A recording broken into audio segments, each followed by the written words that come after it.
Hi friends, good evening. कैसे हैं सभी लोग? आई होप सो सभी लोग अच्छे होंगे। ठीक है, तो चलिए सभी लोगों का बहुत बहुत स्वागत है झारखंड एजुकेशन हब में।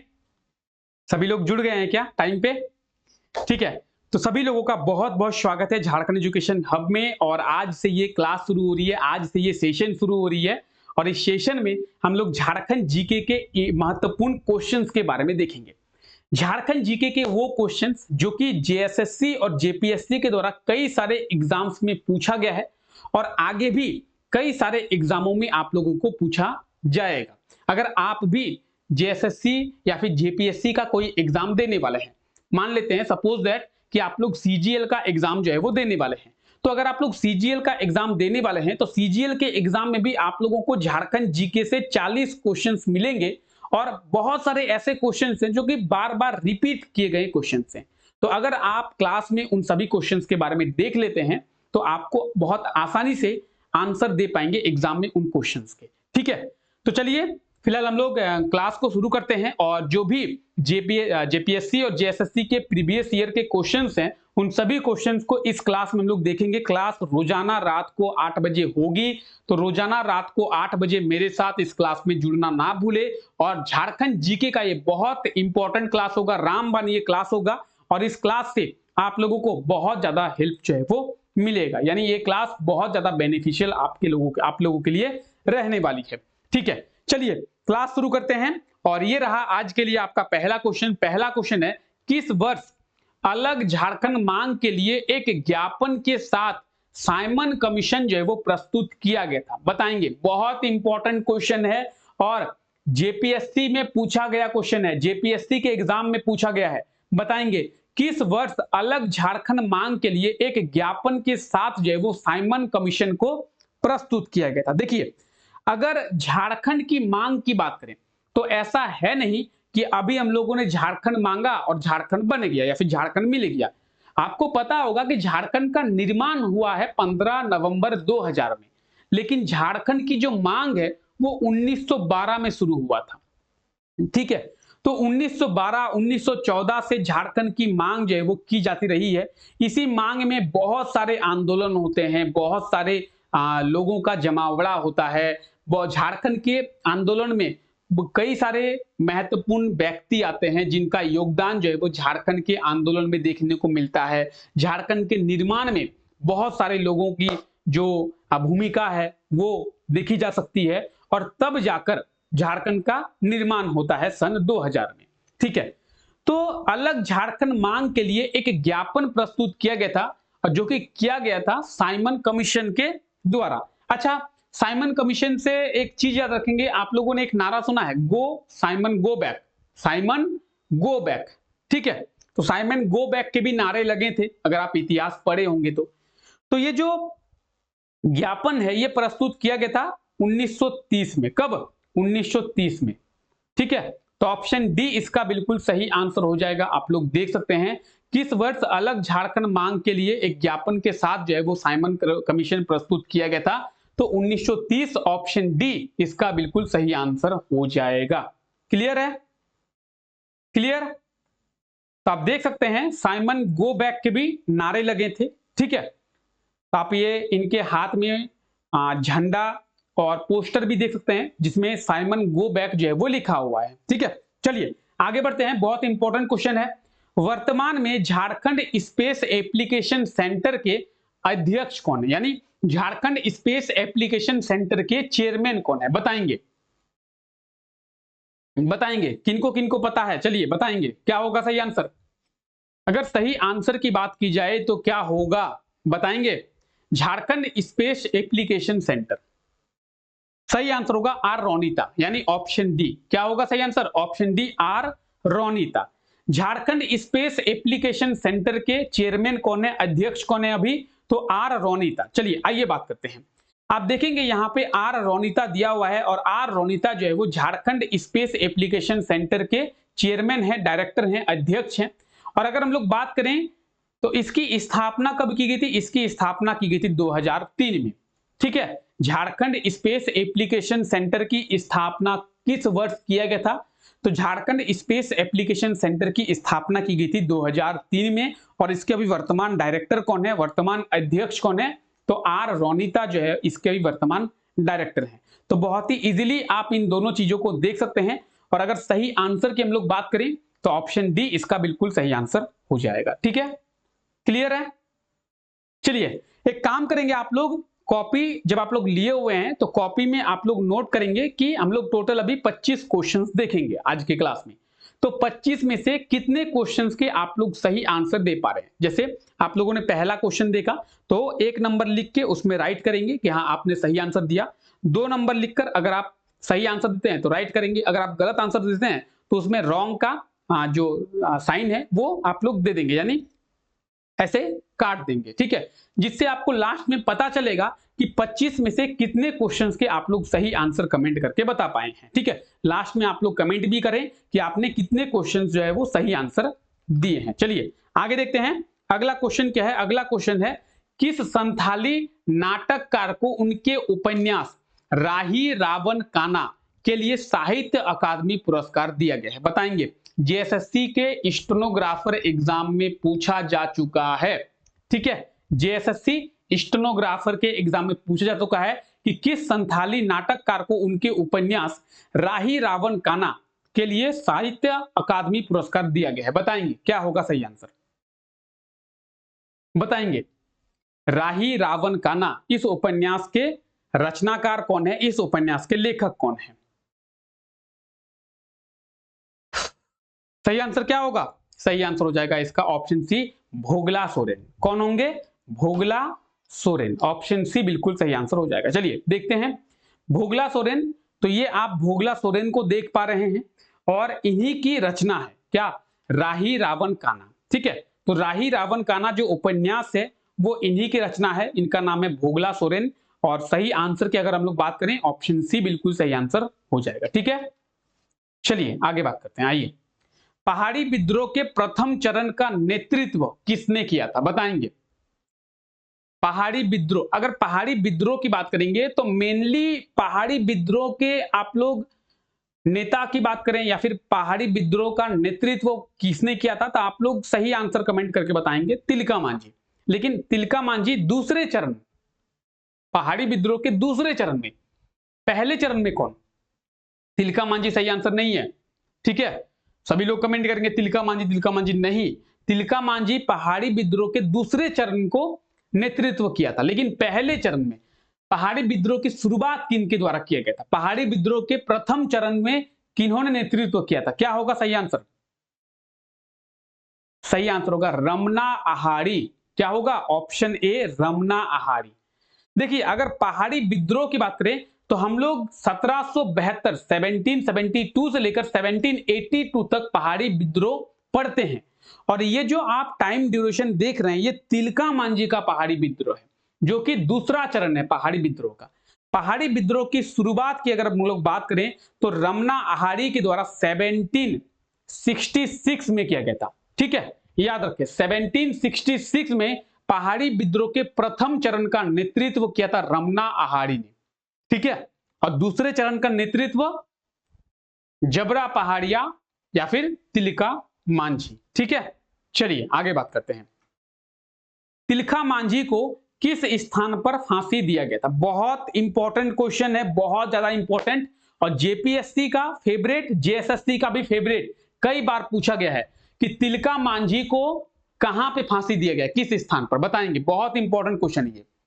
अब ये क्वेश्चन का आंसर जिन्हें नहीं पता है वो लोग तो पढ़ाई छोड़ दें बाबू, वो लोग तो पढ़ाई छोड़ दें। अगर आपको तिलका मांझी के बारे में नहीं पता है, अगर आपको सिद्धो कान्हो के बारे में नहीं पता है, अगर आपको बिरसा मुंडा के बारे में नहीं पता है, चांद भैरव के बारे में नहीं पता है, तो आप झारखंड की तैयारी मत कीजिए, झारखंड की तैयारी करना छोड़ दीजिए। ठीक है, तिलका मांझी, जबरा पहाड़िया, क्या होगा सही आंसर, भागलपुर में, बिहार के भागलपुर में अंग्रेजों के द्वारा इन्हें फांसी दे दी गई थी। तो कहां पे दी गई थी, बिहार के भागलपुर में। ऑप्शन की अगर बात करें ऑप्शन सी बिल्कुल सही आंसर हो जाएगा, भागलपुर। ठीक है, बिहार के भागलपुर में। ठीक है, चलिए आइए, कोल विद्रोह का नेतृत्व किसके द्वारा किया गया था? बहुत इंपॉर्टेंट क्वेश्चन कोल विद्रोह के बारे में पूछा जा रहा है कि कोल विद्रोह का जो नेतृत्व है वो किसके द्वारा किया गया था। इसके लिए 4 ऑप्शन दिए हुए, गंगा नारायण, सिंगराई, मानकी, लाल बाबा और जतरा भगत। बहुत इंपॉर्टेंट क्वेश्चन, बहुत प्यारा क्वेश्चन। तो एक बार सभी लोग इसका आंसर दे देंगे, क्या होगा सही आंसर? कोल विद्रोह का नेतृत्व किनके द्वारा बताएंगे? कोल विद्रोह के नेतृत्व की अगर हम लोग बात करें, क्या होगा सही आंसर? क्या होगा? तो कोल विद्रोह का नेतृत्व किया था गंगा नारायण ने, ऑप्शन ए। अच्छा, कोल विद्रोह कब हुई थी, किसी को पता है? कोल विद्रोह की शुरुआत बताएंगे? कोल विद्रोह की शुरुआत कब किया गया था? चलिए आइए देखते हैं। कोल विद्रोह की शुरुआत हुई थी 1831 में। 1832 तक ये चला था। गंगा नारायण के द्वारा कोल विद्रोह का नेतृत्व जो है वो किया गया था। ठीक है, क्लियर? चलिए आगे बात करते हैं। मुंडा उलगुलान का नेतृत्व किनके द्वारा प्रदान किया गया था, या फिर मुंडा उलगुलान आंदोलन का नेतृत्व किन्होंने किया था? बहुत इंपॉर्टेंट ये क्वेश्चन है, बहुत ही ज्यादा इंपॉर्टेंट बताएंगे। बहुत ही प्यारा क्वेश्चन है, बहुत ही इंपॉर्टेंट भी है। ठीक है, मुंडा उलगुलान पढ़े होंगे आप लोग मुंडा उलगुलान के बारे में। देखिए, मुंडा उलगुलान के बारे में पूछा जा रहा है और ऑप्शन में आपको एक ही मुंडा दिख रहे हैं, कौन? बिरसा मुंडा। तो ऑप्शन सी इसका बिल्कुल सही आंसर हो जाएगा, बिरसा मुंडा के द्वारा। मुंडा उलगुलान की बात करेंगे तो मुंडा उलगुलान का नेतृत्व किन्होंने प्रदान किया था? मुंडा उलगुलान का नेतृत्व प्रदान किया था बिरसा मुंडा ने। ठीक है, बिरसा मुंडा जिसे झारखंड के भगवान के नाम से जाना जाता है, झारखंड के भगवान के रूप में जाना जाता है। इनके जयंती पर ही, या फिर कह सकते हैं इनके जन्म दिवस पर ही झारखंड का जो स्थापना है वो किया गया है। 15 नवंबर को इनकी जयंती मनाई जाती है, 15 नवंबर को इनका जन्म दिवस मनाया जाता है। बिरसा मुंडा की बात करें तो बिरसा मुंडा का जन्म जो है वो कब हुआ था, आइए समझते हैं। बिरसा मुंडा का जो जन्म हुआ था वो 15 नवंबर को हुआ था। कब? 1875 में। ठीक है, 9 जून 1900 में इनकी मृत्यु हुई थी। ठीक है, 9 जून 1900 में इनकी मृत्यु हुई थी। 15 नवंबर 1875 में इनका जन्म हुआ था। झारखंड के खूंटी जिले में, कहां पे? खूंटी जिले में इनका जन्म होता है। ठीक है, अंग्रेजों के नाक में ये दम करके रखते हैं, इसीलिए अंग्रेजों के द्वारा जब इन्हें पकड़ा गया तो स्लो पॉइजन देकर अंग्रेजों के द्वारा इन्हें मार दिया गया। और रीजन दिया गया कि अंग्रेजों के द्वारा ये रीजन दिया गया कि हैजा के कारण इनकी मृत्यु हुई है। किसके कारण? हैजा के कारण। ठीक है, तो आप लोग याद रखें, अंग्रेजों के द्वारा कहा गया कि हैजा के कारण इनकी मृत्यु हुई है, लेकिन बाद में हैजा का कोई भी सिम्टम्स है वो इन्हें नहीं मिला है इनके पास से। ठीक है, तो स्लो पॉइजन देकर अंग्रेजों के द्वारा इन्हें मार दिया गया। ठीक है, चलिए आगे बात करते हैं। रांची प्लेटू की एवरेज हाइट कितनी है? रांची के पठार की औसत ऊंचाई कितनी है? बताएंगे सही आंसर क्या होगा? रांची के पठार की औसत ऊंचाई के बारे में पूछा जा रहा है।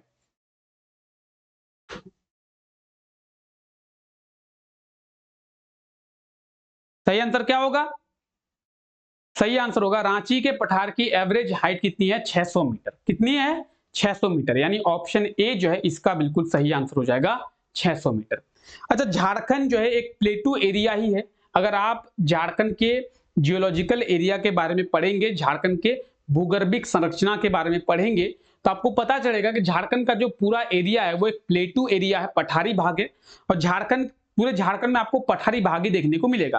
कहीं आपको हजारीबाग का पठार देखने को मिलेगा, कहीं पे आपको छोटानागपुर का पठार देखने को मिलेगा, कहीं आपको रांची का पठार देखने को मिलेगा। लेकिन झारखंड के 70% हिस्से पर आपको छोटानागपुर का पठार देखने को मिलेगा। ये आप देख रहे हैं रांची, ये आप देख रहे हैं रांची का पठार। ठीक है, रांची प्लेटू आपको देखने को मिल रहा है। अच्छा, रांची का पठार कहां कहां फैला हुआ है? तो रांची के पठार की अगर हम लोग बात करें, फैला हुआ कहां पे है? रांची में फैला हुआ है, ये गुमला में फैला हुआ है। ठीक है, थोड़ा बहुत आपको ये सिमडेगा वाले क्षेत्र में भी देखने को मिलेगा, ये थोड़ा बहुत आपको जो है वो लातेहार वाले क्षेत्र में भी देखने को मिलेगा। तो ये आप रांची के पठार को देख सकते हैं। अच्छा, एवरेज हाइट आपको कितना बताया गया? औसत ऊंचाई 600 मीटर। कितनी? तो रांची के पठार की एवरेज हाइट जो है वो 600 मीटर आपको बताई गई, याद रखेंगे। ठीक है, रांची के पठार की एवरेज हाइट कितनी है? 600 मीटर। क्लियर? चलिए आगे बात करते हैं। अच्छा, हाइट के बारे में जब भी याद रख रहे हैं आप लोग कर रहे हैं तो आप लोग याद रखें, झारखंड की सबसे हाईएस्ट पीक कौन सी है? पारसनाथ। झारखंड की सबसे हाईएस्ट पीक है जिसे हम लोग सम्मेद शिखर के नाम से भी जानते हैं। कितनी हाइट है पारसनाथ की? 1365 मीटर, 1365 मीटर। ठीक है, पारसनाथ की पहाड़ी की हाइट है। और ये जो 1365 मीटर की ऊंचाई है पारसनाथ पहाड़ की, वो झारखंड की सबसे हाईएस्ट पीक है, यानी झारखंड की सबसे ऊंची चोटी है। तो अगर एग्जाम में आप लोगों से पूछा जाए कि झारखंड की सबसे ऊंची चोटी कौन सी है, पारसनाथ हिल जो है वो झारखंड की सबसे हाईएस्ट पीक है। हाइट कितनी है? 1365 मीटर। ठीक है, पारसनाथ हिल कौन से प्लेटू में है? छोटा नागपुर प्लेटू में, छोटा नागपुर के पठार में। ठीक है, याद रखेंगे आप लोग। ठीक है, चलिए आगे बात करते हैं। किस नदी के द्वारा हजारीबाग का पठार और रांची के पठार को अलग किया जाता है? बताएंगे किस रिवर के द्वारा, कौन सी नदी के द्वारा हजारीबाग और रांची के पठार को अलग किया जाता है? क्या होगा इसका सही आंसर? ऑप्शन ए, बी, सी और डी बताएंगे। बहुत इंपॉर्टेंट क्वेश्चन है ये, और जो एग्जाम में पूछा गया है वही क्वेश्चन आप लोगों को कराया जा रहा है। ठीक है, जेपीएससी और जेएसएससी के द्वारा जो एग्जाम में पूछा गया है वही क्वेश्चंस कराए जा रहे हैं। बताएंगे हजारीबाग का पठार और रांची के पठार को कौन अलग करता है? दामोदर नदी, दामोदर रिवर। ऑप्शन ए जो है बिल्कुल सही आंसर हो जाएगा। अगर दामोदर की बात करें तो आपको यह भी याद रखना है कि झारखंड की सबसे बड़ी नदी है ये। अगर दामोदर की बात करें हम लोग, दामोदर नदी जो है वो झारखंड की सबसे बड़ी नदी है। अच्छा, दामोदर नदी का टोटल लेंथ कितना है? आप लोग याद रखेंगे, दामोदर नदी का टोटल लेंथ कितना है? 502 किलोमीटर। ठीक है, दामोदर नदी की कुल लंबाई 502 किलोमीटर। अच्छा, दामोदर नदी की कुल लंबाई 502 किलोमीटर है। ये झारखंड और वेस्ट बंगाल दो राज्यों में बहती है। कहां कहां? झारखंड में और वेस्ट बंगाल में। झारखंड की ये सबसे बड़ी नदी है। झारखंड में ये 290 किलोमीटर बहती है। अगर आप लोगों से एग्जाम में पूछा जाए कि दामोदर नदी का प्रवाह झारखंड में कितने किलोमीटर है? 290 किलोमीटर। 302 किलोमीटर ये पश्चिम बंगाल में बहती है और हुगली नदी में जाके ये मिल जाती है। ठीक है, याद रखेंगे दामोदर नदी का टोटल लेंथ कितना है? तो कुल लंबाई 502 किलोमीटर। ये दो राज्यों में बहती है, झारखंड और पश्चिम बंगाल। झारखंड में इसकी लंबाई है 290 किलोमीटर, पश्चिम बंगाल में इसकी लंबाई है 302 किलोमीटर, और 290 किलोमीटर के साथ ये झारखंड की सबसे लंबी नदी है। ठीक है, चलिए आगे बात करते हैं। क्लियर? तो आप देखेंगे ये पूरा जो है, आपको चलिए दिखाते हैं अच्छे से। ये जो पूरा एरिया है ये है हजारीबाग का पठार। हजारीबाग के पठार को भी दो भागों में बांटा गया है, ऊपरी हजारीबाग, निचली हजारीबाग। ठीक है, ये आप देख रहे हैं रांची का पठार। तो हजारीबाग के पठार और रांची के पठार को दामोदर नदी जो है अलग कर रही है, आप देख सकते हैं। ठीक है, तो हजारीबाग के पठार को और रांची के पठार को कौन सी नदी अलग कर रही है? तो दामोदर नदी। ठीक है, चलिए आगे बात करते हैं। चलिए अगला क्वेश्चन है, हाल ही में झारखंड के किस कलाकार को राष्ट्रपति द्रौपदी मुर्मू जी के द्वारा संगीत नाटक अकादमी पुरस्कार से सम्मानित किया गया है? बहुत इंपॉर्टेंट क्वेश्चन है, बहुत। आप लोगों को करंट अफेयर्स वाले क्लास में बताया भी गया है। बताएंगे क्या होगा सही आंसर?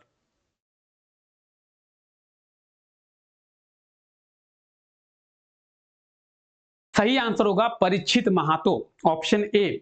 परीक्षित महातो की बात करेंगे, धनबाद के रहने वाले हैं परीक्षित महातो, और ये झारखंड के कलाकार हैं जिन्हें जो है वो राष्ट्रपति द्रौपदी मुर्मू जी के द्वारा संगीत नाटक अकादमी पुरस्कार से सम्मानित किया गया है। ठीक है, ऑप्शन ए बिल्कुल सही आंसर हो जाएगा। ठीक है, ये आप देख रहे हैं द्रौपदी मुर्मू जी सम्मानित कर रही है। चलिए आगे बढ़ते हैं। झारखंड का सर्वाधिक ठंडा स्थल कौन सा है? देखिए दो चीजें हैं, क्या क्या है आइए समझते हैं। झारखंड का सबसे ठंडा स्थल, झारखंड का सबसे ठंडा जिला, झारखंड का सबसे गर्म स्थल, झारखंड का सबसे गर्म जिला, झारखंड का सबसे वर्षा वाला स्थल और झारखंड का सबसे ज्यादा वर्षा वाला जिला। दोनों चीजें आपको याद रखनी है। बताएंगे इसका सही आंसर क्या होगा? अगर यहां पे आप लोगों से पूछा जाता कि झारखंड का सबसे ठंडा जिला कौन सा है, तो सही आंसर होता रांची। लेकिन आपसे पूछा जा रहा है कि झारखंड का सबसे ठंडा स्थल किस जिले में है, तो क्या होगा, यहां पे रांची सही आंसर नहीं होगा, यहां पे सही आंसर होगा लातेहार। आप बोलेंगे ऐसा कैसे सर? देखिए, झारखंड का सबसे ठंडा जिला कौन सा है? तो पूरे जिले की अगर हम लोग बात करें, पूरे जिले को अगर हम लोग कंसीडर करें, तो सबसे ठंडा जिला, एवरेज अगर टेम्परेचर हम लोग लेके चले पूरे जिले की, तो वो है रांची। लेकिन सबसे ठंडा स्थल, सबसे कूलेस्ट प्लेस इन झारखंड, वो है नेतरहाट। नेतरहाट कहां पे है सर? लातेहार जिले में है। तो इसीलिए ऑप्शन ए जो है बिल्कुल सही आंसर होगा इसका, लातेहार। रांची बिल्कुल सही आंसर नहीं होगा, सही आंसर होगा आपका लातेहार। क्यों? क्योंकि झारखंड का सबसे ठंडा स्थल पूछा जा रहा है, जगह पूछा जा रहा है। तो जगह कौन सी होगी? जगह होगी नेतरहाट। नेतरहाट है कहां पे? तो लातेहार में है, इसीलिए ऑप्शन ए लातेहार बिल्कुल सही आंसर हो जाएगा। ठीक है, एक और चीज बताई गई कि झारखंड का सर्वाधिक वर्षा वाला स्थल, वर्षा वाला स्थल लातेहार, क्योंकि हर रोज, लातेहार कह रहे हैं, नेतरहाट, हर रोज नेतरहाट में वर्षा होती है। जो झारखंड में किस स्थान पर सबसे ज्यादा वर्षा होती है? नेतरहाट में। झारखंड के किस जिले में सबसे ज्यादा वर्षा होती है? हजारीबाग में, the city of 1000 garden Hazaribagh. ठीक है, चलिए, तो नेतरहाट खूबसूरती आप लोग इस तस्वीर से ही देख सकते हैं, बहुत खूबसूरत है। अगर आपको जीवन में कभी मौका मिले तो जरूर घूम के आए। ठीक है, चलिए, पलामू डिवीजन का हेडक्वार्टर कहां पे है पूछा जा रहा है, बताएंगे। Where is the headquarter of Palamu division? बताएंगे, where is the headquarter of Palamu division, यानी पलामू प्रमंडल का मुख्यालय कहां पे है? क्या होगा सही आंसर? चलिए, पलामू प्रमंडल के मुख्यालय के बारे में बात करते हैं। कहां पे है? मेदिनीनगर में। कहां पे? मेदिनीनगर में। ऑप्शन ए बिल्कुल सही आंसर हो जाएगा। ठीक है, अगर हम लोग डिवीजन की बात करें, प्रमंडल की बात करें, कितने डिवीजन है सर झारखंड में? झारखंड में 5 डिवीजन है। आइए झारखंड के 5 डिवीजन के बारे में देखते हैं। ये आप झारखंड के 5 डिवीजन के बारे में देख रहे हैं। पूरे झारखंड को 5 डिवीजन में, 5 प्रमंडल में डिवाइड किया गया है। Palamu division, north Chotanagpur division, south Chotanagpur division, Santhal Pargana division और कोल्हान डिवीजन, ये झारखंड के 5 डिवीजन है। ठीक है, अगर हम लोग बात करें कि सर झारखंड का सबसे लार्जेस्ट डिवीजन कौन सा है, तो ये north Chotanagpur division area wise Jharkhand का सबसे लार्जेस्ट डिवीजन है। इसके अंतर्गत जो है वो 7 जिले आते हैं नॉर्थ छोटानागपुर डिवीजन में। ठीक है, सर एरिया वाइज झारखंड का स्मॉलेस्ट डिवीजन कौन सा है? तो ये जो कोल्हान डिवीजन है, ये Kolhan division area wise Jharkhand का सबसे स्मॉलेस्ट डिवीजन है। पेन किधर चला गया? ठीक है, ये Kolhan division area wise Jharkhand का सबसे स्मॉलेस्ट डिवीजन है। ठीक है, सर झारखंड का सबसे न्यूएस्ट डिवीजन कौन सा है? ये भी एक क्वेश्चन बनता है। सब झारखंड का सबसे नया प्रमंडल, ये कोल्हान ही होगा सही आंसर। 2003 में कोल्हान प्रमंडल की स्थापना की गई थी। ठीक है, क्लियर है? क्लियर? चलिए, आइए, पूरे झारखंड को 5 डिवीजन में डिवाइड किया गया। अच्छा, कोडरमा जिले का निर्माण कब किया गया है? कोडरमा डिस्ट्रिक्ट के फॉर्मेशन के बारे में पूछा जा रहा है, बताएंगे सही आंसर क्या होगा? कोडरमा जिले का निर्माण, बताएंगे क्या होगा इसका सही आंसर? देखते हैं कितने लोगों को पता होगा कोडरमा के बारे में। Koderma the mica capital of India, पूरे भारत में सबसे ज्यादा माइका जो है वो यहीं पे पाया जाता है, और सबसे हाई क्वालिटी का जो माइका होता है, जिसे हम लोग रूबी माइका कहते हैं, ठीक है, तो वो भी कोडरमा जिले में ही पाया जाता है। ठीक है, तो सही आंसर क्या होगा? 1994 में कोडरमा जिले की स्थापना किया गया है। ऑप्शन बी बिल्कुल सही आंसर हो जाएगा, 1994। ठीक है, चलिए, ऑप्शन बी। तो कोडरमा जिला है कहां पे? ये है झारखंड का कोडरमा जिला, और 1994 में कोडरमा जिले की स्थापना की गई थी। याद रखेंगे, कोडरमा को माइका कैपिटल ऑफ इंडिया कहते हैं, भारत की अभ्रक राजधानी। ठीक है, चलिए, झारखंड के किस व्यक्ति को दिसोम गुरु के नाम से जाना जाता है? बहुत इंपॉर्टेंट क्वेश्चन है, जेपीएससी में पूछा गया क्वेश्चन है। ठीक है, जेपीएससी के एग्जाम में पूछा गया क्वेश्चन है, किस व्यक्ति को दिसोम गुरु के नाम से जाना जाता है? बताएंगे, झारखंड के किस व्यक्ति को दिसोम गुरु कहते हैं? दिसोम गुरु। अच्छा, दिसोम गुरु की अगर हम लोग बात करें तो ये कहा जाता है किन्हें? ये कहा जाता है शिबू सोरेन को। किन्हें? शिबू सोरेन को। ऑप्शन सी बिल्कुल सही आंसर हो जाएगा। हेमंत सोरेन के पिताजी शिबू सोरेन को दिसोम गुरु के रूप में जाना जाता है, क्योंकि झारखंड के निर्माण में या फिर झारखंड निर्माण के आंदोलन में शिबू सोरेन जी का बहुत योगदान जो है हमें देखने को मिलता है। अगर हम लोग बात करें हेमंत सोरेन की, चंपाई सोरेन की, तो इनका कोई भी योगदान नहीं है, लेकिन शिबू सोरेन का योगदान है। विनोद बिहारी महातो का योगदान है, निर्मल महातो का योगदान है, जयपाल सिंह मुंडा का योगदान है। इन सब लोगों का योगदान जो है वो झारखंड निर्माण के आंदोलन में हम लोग देखने को मिलता है। ठीक है, तो शिबू सोरेन को दिसोम गुरु के नाम से जाना जाता है। इनकी आप वेशभूषा से भी एक गुरुजी के रूप में समझ सकते हैं। जिस तरीके से इनकी एक वेशभूषा है, इन्हें एक गुरुजी के रूप में ही माना जाता है। एक गुरुजी के रूप में ही इनका वेशभूषा भी है और लोग इन्हें गुरु ही मानते हैं। ठीक है, तो दिसोम गुरु किन्हें कहते हैं? दिसोम गुरु कहते हैं शिबू सोरेन जी को। ठीक है, चलिए आप लोग याद रखेंगे शिबू सोरेन के बारे में। चलिए, अच्छा, जेएमएम यानी झारखंड मुक्ति मोर्चा जिसकी सरकार अभी झारखंड में चल रही है, उसके भी चेयरमैन है, यानी हम लोग कह सकते हैं उसके अध्यक्ष हैं, प्रेसिडेंट हैं। कौन? शिबू सोरेन जेएमएम के चेयरमैन है अभी। ठीक है, यानी प्रेसिडेंट हम लोग कह सकते हैं, अध्यक्ष। चलिए, राज्य के किस जिले में हिजला मेला लगता है? बहुत झारखंड के, जब आप मेलों के बारे में पढ़ेंगे तो झारखंड के मेलों में से एक बहुत इंपॉर्टेंट मेला है ये हिजला मेला। ठीक है, तो हिजला मेला का आयोजन जो है वो किस जिले में किया जाता है? बताएंगे आप लोग सही आंसर। झारखंड का ये हिजला मेला जो है वो किस जिले में आयोजित होता है? अच्छा, नदी के बारे में पता है किसी को? एक नदी के तट पर। सही आंसर क्या होगा? दुमका में। कहां पे? दुमका में, ऑप्शन डी। दुमका में मयूराक्षी नदी बहती है। मयूराक्षी नदी के तट पर ही हिजला मेला का जो आयोजन है वो किया जाता है। ठीक है, तो देख पा रहे हैं आप लोग हिजला मेला कहां पे? दुमका में ये लगता है, मयूराक्षी नदी के तट पर। कई बार एग्जाम में पूछा जाता है कि हिजला मेला का आयोजन किस नदी के तट पर किया जाता है? मयूराक्षी। ठीक है, चलिए, हाल ही में झारखंड का सबसे लंबा पुल का निर्माण कहां किया गया है? ये होगा पुल। पुल का निर्माण किस जिले में किया गया? बताएंगे। झारखंड का सबसे लंबा पुल, लॉन्गेस्ट ब्रिज ऑफ झारखंड, क्या होगा? सही आंसर हो जाएगा इसका दुमका में। झारखंड की सब कैपिटल दुमका में।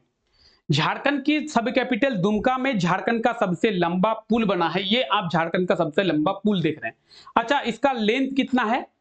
2340 मीटर, यानी कह सकते हैं 2.34 किलोमीटर।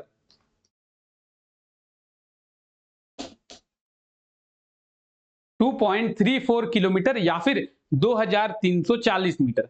तो झारखंड का सबसे लंबा पुल दुमका जिले में, लेंथ कितनी है? 2340 मीटर, और ये जो है इसी लेंथ के साथ झारखंड का सबसे लंबा पुल है। ठीक है, देख सकते हैं यहाँ पे डिटेल्स भी दी गई है। अच्छा, किसके द्वारा इसका निर्माण किया गया? साज के द्वारा। साज का मतलब क्या है? State highway authority of Jharkhand. किसके द्वारा? चलिए समझते हैं। SHAJ, साज। साज का क्या मतलब है? State highway authority of Jharkhand. ठीक है, आप यहां पे भी देख पाएंगे साज।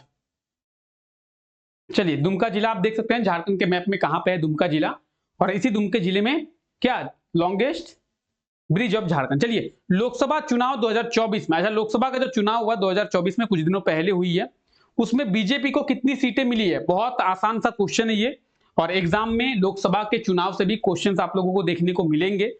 तो बताएंगे क्या होगा इसका सही आंसर? लोकसभा का जो चुनाव हुआ 2024 में, उसमें बीजेपी को कितनी सीटें मिली है? अच्छा, लोकसभा की कितनी सीटें हैं झारखंड में? लोकसभा की 14 सीटें हैं। कितनी सीटें हैं? 14 सीटें। ठीक है, याद रहेगा? ठीक है सर, लोकसभा की 14 सीटें हैं, और उन 14 सीटों में से बीजेपी को मिली है 8 सीटें। अच्छा, आइए समझते हैं।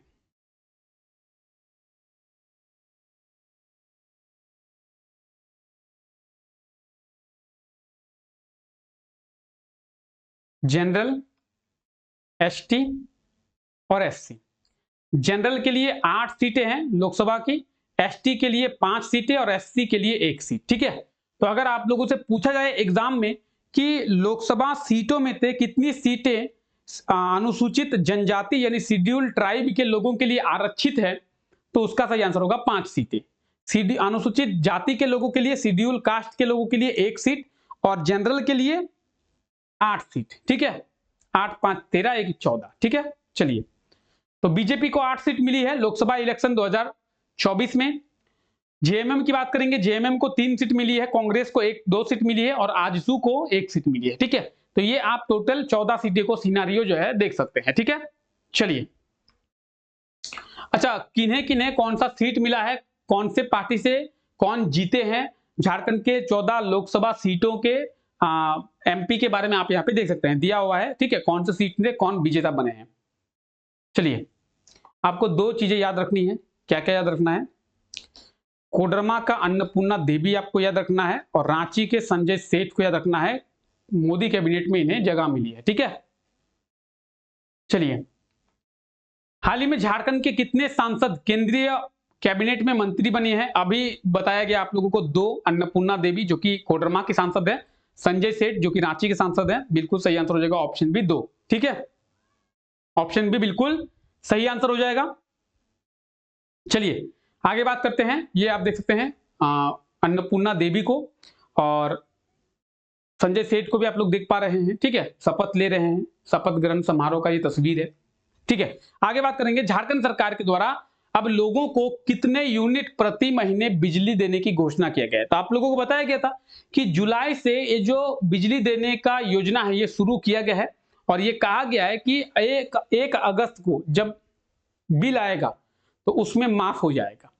तो जुलाई से ये योजना शुरू की गई है। 200 यूनिट कहा गया था झारखंड सरकार के द्वारा कि झारखंड के गरीब लोगों को 200 यूनिट बिजली हर महीने जो है वो दिया जाएगा। ठीक है, सही आंसर क्या होगा? Option C 200 unit. ठीक है, अच्छा, याद रखेंगे जुलाई के महीने से ये शुरू हुआ है। किस महीने से? जुलाई के महीने से। चलिए, आगे बात करते हैं।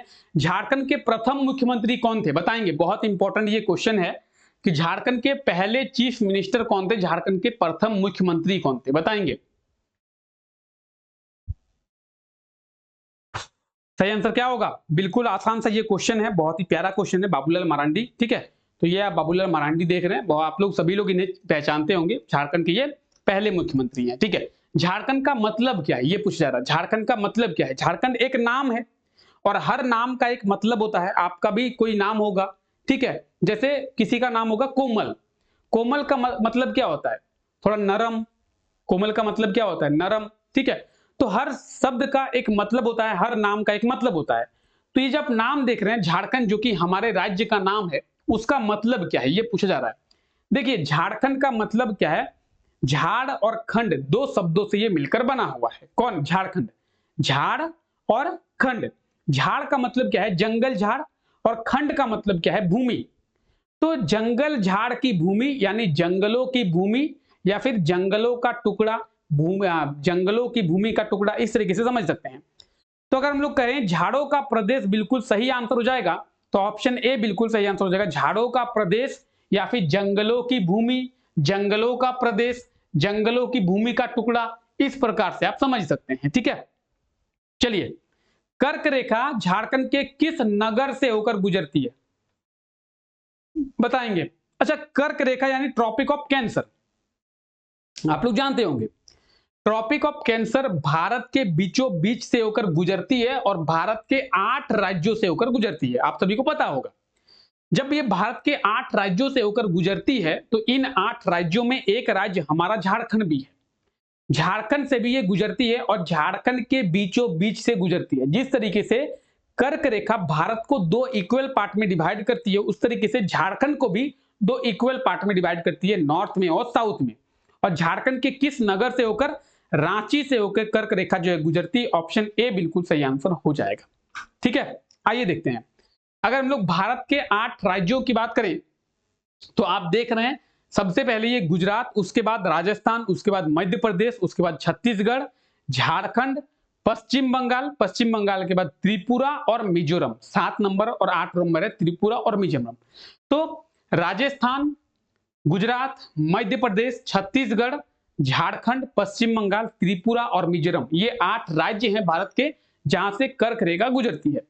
अगर हम लोग झारखंड की बात करें तो झारखंड के ये आप 6 जिलों को देख सकते हैं।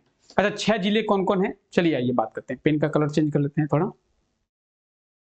ये 1 2 3 4 5 6, ये 6 जिलों को आप देख पा रहे हैं। लातेहार, लोहरदगा, गुमला, रांची, रामगढ़, बोकारो। ठीक है, तो झारखंड के 6 जिलों से होकर कर्क रेखा गुजरती है और इनमें से किस नगर से या किस शहर से? रांची इसका बिल्कुल सही आंसर हो जाएगा। ठीक है, तो आप लोग देख सकते हैं कर्क रेखा झारखंड के बीचों बीच से होकर गुजर रही है, झारखंड को 2 इक्वल पार्ट में डिवाइड कर रही है, नॉर्थ और साउथ। चलिए, झारखंड के कितने राज्य सीमा जो है वो साझा करते हैं? झारखंड के कितने राज्य, अच्छा झारखंड कितने राज्यों के साथ सीमा, वही तो मैं सोचूं झारखंड के कितने राज्य क्या होगा, झारखंड के कितने जिले होंगे, राज्य कहां से होंगे? ठीक है, तो बताएंगे झारखंड जो है वो कितने स्टेट्स के साथ बाउंड्री जो है वो शेयर करता है या फिर बाउंड्री बनाता है? देखिए, अगर इसके सही आंसर की अगर बात करें, इसका सही आंसर होगा 5। झारखंड के 5 पड़ोसी राज्य हैं, कौन कौन? बिहार, पश्चिम बंगाल, उड़ीसा, छत्तीसगढ़, उत्तर प्रदेश। तो झारखंड के कितने पड़ोसी राज्य हैं, नेबर स्टेट्स? 5। ऑप्शन ए बिल्कुल सही आंसर हो जाएगा 5। ये आप पांचों राज्य को देख सकते हैं। चलिए, देख पा रहे हैं 3, 4, 5, बिहार, पश्चिम बंगाल, उड़ीसा, छत्तीसगढ़ और उत्तर प्रदेश। ठीक है, चलिए, झारखंड के उत्तर में कौन सा राज्य स्थित है? अभी हम लोग देखें, अभी उत्तर कौन सा साइड हुआ, आइए पहले साइड समझते हैं। उत्तर किसे कहते हैं? ऊपर होता है उत्तर, नीचे होता है साउथ, राइट साइड में होता है ईस्ट, लेफ्ट साइड में होता है वेस्ट। ठीक है, ऊपर में होता है नॉर्थ यानी उत्तर, नीचे में होता है साउथ यानी दक्षिण, राइट साइड में होता है ईस्ट यानी पूरब और लेफ्ट साइड में होता है वेस्ट यानी पश्चिम। तो कहा जा रहा है कि झारखंड के ऊपर में कौन सा राज्य है? अब बताएंगे आप लोग, झारखंड के ऊपर में कौन सा राज्य है? बिहार, देख पा रहे हैं आप लोग बिहार, तो ऑप्शन सी बिहार, झारखंड के उत्तर में, झारखंड के नॉर्थ में बिहार है, ऑप्शन सी बिल्कुल सही आंसर हो जाएगा। ठीक है, चलिए, यह है आज का हमारा लास्ट क्वेश्चन। झारखंड की पहचान जो है वो निम्न में से किससे है? बताएंगे, झारखंड की पहचान निम्न में से किससे है? मिनरल्स से यानी खनिजों से, इंडस्ट्री यानी उद्योगों से, ट्राइबल से यानी जनजातियों से। क्या होगा सही आंसर? झारखंड की पहचान। तो झारखंड में मिनरल्स, हाँ बहुत भर भर के मिनरल्स है। झारखंड में इंडस्ट्री भी है, हाँ जमशेदपुर वाले क्षेत्र में इंडस्ट्री भी है। और अगर बात करें हम लोग ट्राइबल की, तो झारखंड में जनजाति है, हाँ झारखंड में जनजातियां भी है। तो ऑप्शन डी इसका बिल्कुल सही आंसर हो जाएगा। इन तीनों से, इन सभी से झारखंड की पहचान है। ठीक है, चलिए, तो ऑप्शन डी बिल्कुल सही आंसर हो जाएगा। चलिए, अब आप लोग कमेंट करके बताएं कि 25 में से कितने क्वेश्चंस आपके सही हुए या फिर कितने क्वेश्चंस के सही आंसर आपको पहले से मालूम थे। बताएंगे, सभी लोग बताएंगे। ठीक है, चलिए, किसी का कोई क्वेश्चन है तो कमेंट सेक्शन में एक बार चेक करते हैं, कमेंट करें आप लोग। चलिए, आप लोगों का जो भी कंसर्न होगा, जो भी डाउट होगा, कमेंट सेक्शन में कमेंट कर दें। कल की क्लास में आप लोगों के डाउट जो है वो रिजॉल्व किए जाएंगे। ठीक है, थोड़ी भूख लग गई है, थोड़ा खाना खाते हैं। तो फिलहाल आज के लिए क्लास को यहीं तक रखते हैं। आप सभी लोगों का बहुत बहुत शुक्रिया इस क्लास का हिस्सा बनने के लिए। कल सुबह मिलते हैं 5 बजे झारखंड के करंट अफेयर्स के सेशन में। तो 5 बजे जुड़ना ना भूले मेरे साथ झारखंड के करंट अफेयर्स के सेशन में। ठीक है, तो thank you, take care, bye bye.